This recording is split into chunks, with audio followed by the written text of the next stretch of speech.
You need not speak my name aloud. The mere thought is enough to summon me to your midst. I can smell your desires. They float to me like a whisper upon the breeze. Such an intoxicating aroma.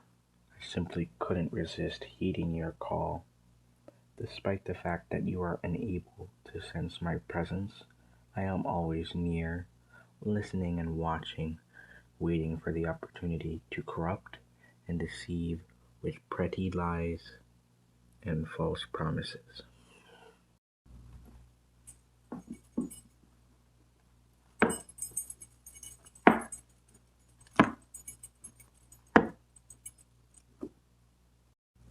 However, my business with you this evening is something else altogether.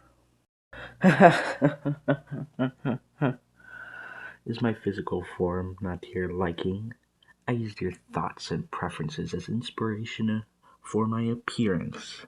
I've had as many forms as I have had summoners, and there have been quite a few indeed. Did you really believe that this Shimenawa would protect you from me? I'm sorry to tell you this, but religious iconography and superstition have no effect upon my kind. Neither does any form of salt. I noticed you've wasted a few boxes worth on this pitiful protection circle. You possess neither the resources nor the technical expertise required to repel me. I am the very definition of an apex predator, and you've served yourself up to me on a silver platter. Tell me, what business could a lamb possibly have with a ravenous wolf? Although I must admit that your crude words are rather charming, if not entirely pointless. Relax. We're never going to have a proper conversation if you're too frightened to speak. I have no intention of causing you any more trauma. Well, not at the moment. My mood tends to shift on a whim, so I cannot guarantee your complete safety.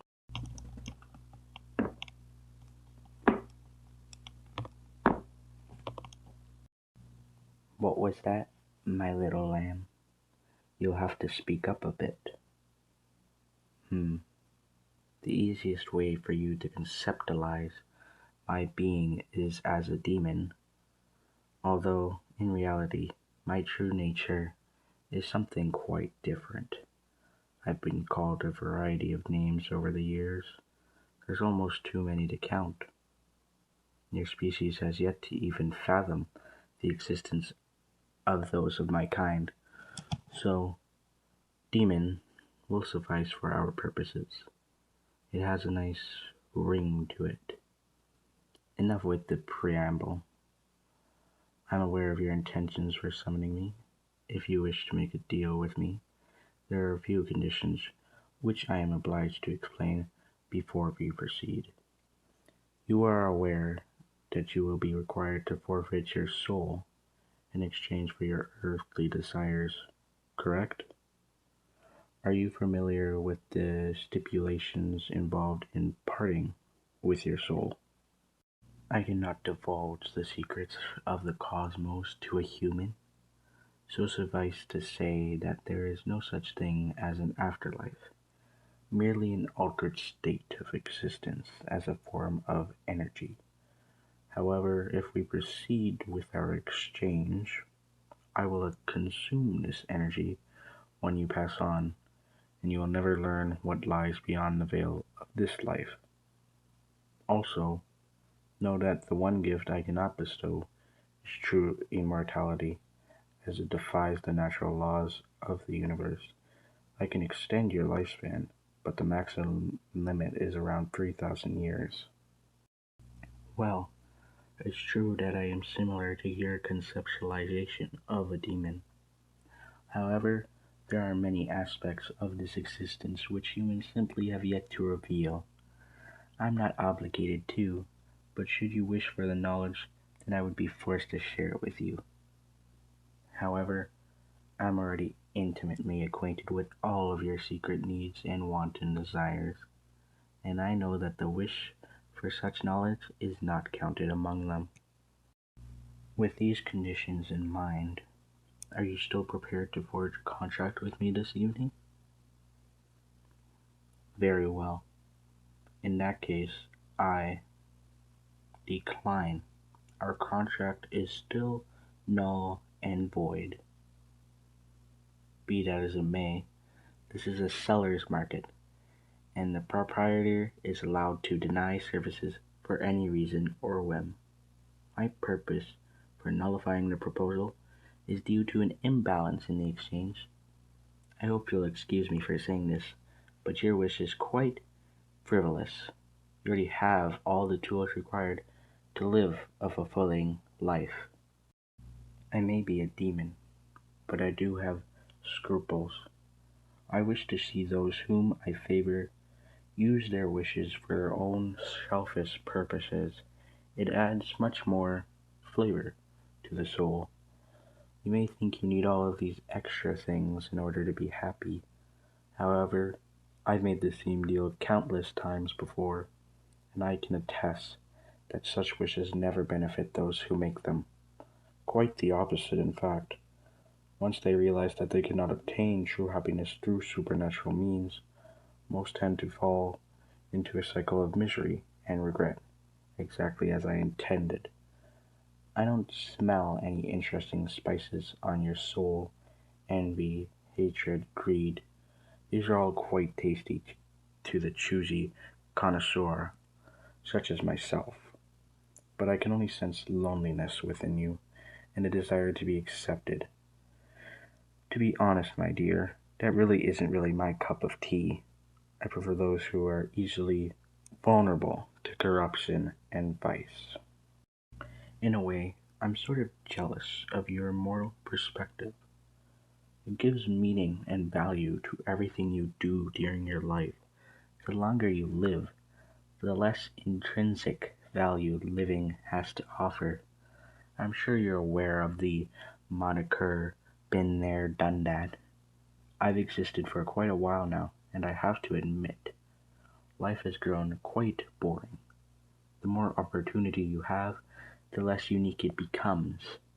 Once you've lived as long as I have, you become quite adept at identifying the various types of personalities. Most people fall into distinct categories based on their life experiences and motivations, so it's child's play to manipulate them like marionettes. Humans are a comparative species by nature, so the development of psychological insecurities is a foregone conclusion. People tend to foster resentment towards those whom they perceive as possessing an aspect which they lack. Humans usually take their own unique traits for granted. Instead, they desire that which they did not have, as they believe it will bring them a joy which they feel is missing from their lives. Societal influences are usually to blame in such cases. For example, your media features new trends all the time, and most people feel that they will be vulnerable to ridicule unless they adapt to the majority. The most realistic course of action is to accept the unique aspects of your personality and learn to appreciate the moment. If your goals and expectations are unobtainable, then you'll spend all your time chasing an impossibility rather than enjoying your life to the fullest. Keep in mind, this is all from the perspective of a demon, so you may want to consider words with a grain of salt. Do not harbor the notion that I'm somehow doing this for your benefit. My motivations are none of your concern, so don't misinterpret my refusal as some sort of pretext of sparing you or something. No one has ever asked me that before. Let's see. The most delicious soul I've ever tasted. I've been around for almost 13 billion years now, so there's a lot to keep track of. I would say my top three are Mary Tudor Caligula and Julia Agrippina. How I missed the debauchery of ancient Rome. There's never been such a plentiful supply of corruptible livestock for me to enjoy. Although, now that I think back, Elizabeth Bathory was quite a tasty treat. A rival, and I competed over the right to consume her soul, but I think the most satisfying aspect was sensing my enemy's anger and jealousy when I finally devoured her essence. The taste itself was rather mediocre, so that's the reason she's not included among my top 3 favorite souls. My apologies, but must take my leave of you. It seems that you were quite lucky to have survived this evening, so I would advise against summoning me again. Although, I must admit, I enjoyed our conversation. There's something unique about you, but I can't quite define it. I wouldn't be opposed to visiting you in the future, but remember that you take your life in your hands whenever you call to me. Until next we meet, sweet dreams.